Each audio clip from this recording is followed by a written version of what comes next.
Okay, guys, so what we're working on here today is what's called a stitch cut. You can see the piece of concrete on the bottom there has already been lowered to the ground. They put an anchor bolt in it, and then what they utilized was chipping hammers to make a horizontal entry when we have to go rescue somebody through a horizontal concrete. But we have to make that hole.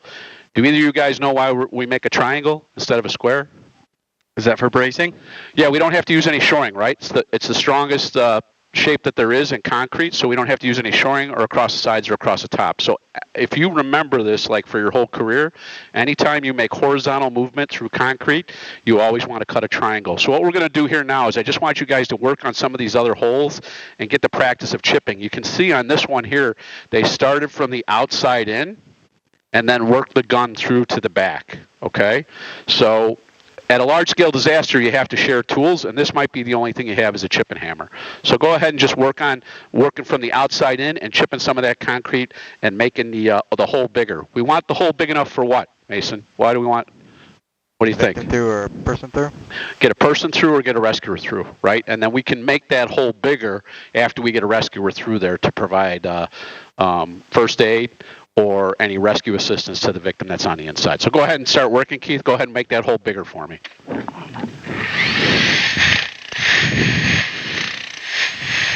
You guys can hear me okay through the Firecom system? Yes. Okay. Get a bigger bite, Keith. There you go, buddy. Nice job. See how you're getting more material there? You can feel a difference, too. Yeah.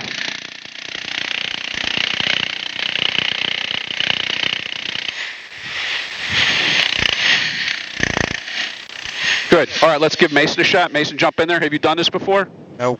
Okay, so another thing you can do, like at a long stand, say that we were operating for a long period of time, is you can put an additional anchor bolt like you see up here in the material above, and then tie the webbing to the gun. Now you're not holding the gun. I mean, I know you're huge. You're bigger than me, Mason. But you don't have to hold the gun the whole time while you're making entry. So if you got a long stand, the webbing takes the weight of the gun, and now you're just directing the gun. So go ahead and get some chips out of there.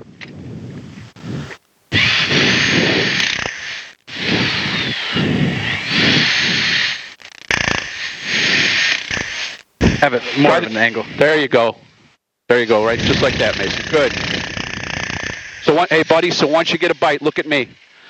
You're coming in like this, you get a bite, and then you go horizontal. Horizontal? Yep.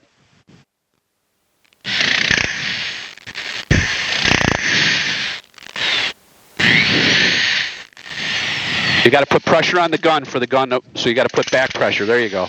And you can start lower, buddy. You're not going to hurt anything here. This is a prop, so you can start lower where you get a better bite. There you go. Nice job, pal. Go even lower, Mason. Go lower if you want in that fresh concrete. There you go, pal. See how the gun gets away from you if you don't hang on to it, though? You got to put a little keister in it, you know, like my mom said. A little dupa. There you go. One more, buddy.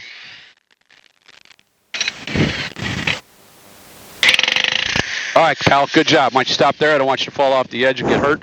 But that's basically the premise. And then you would take, you see the rebar on here? So this rebar keeps that concrete strong, right? Keeps it in tension strength. So you would take a grinder with a metal cutting blade and then cut that rebar, and it takes it out of tension, and that's how we defeat concrete. Nice job, guys. Let's get it cleaned up, and we'll move on to the next one.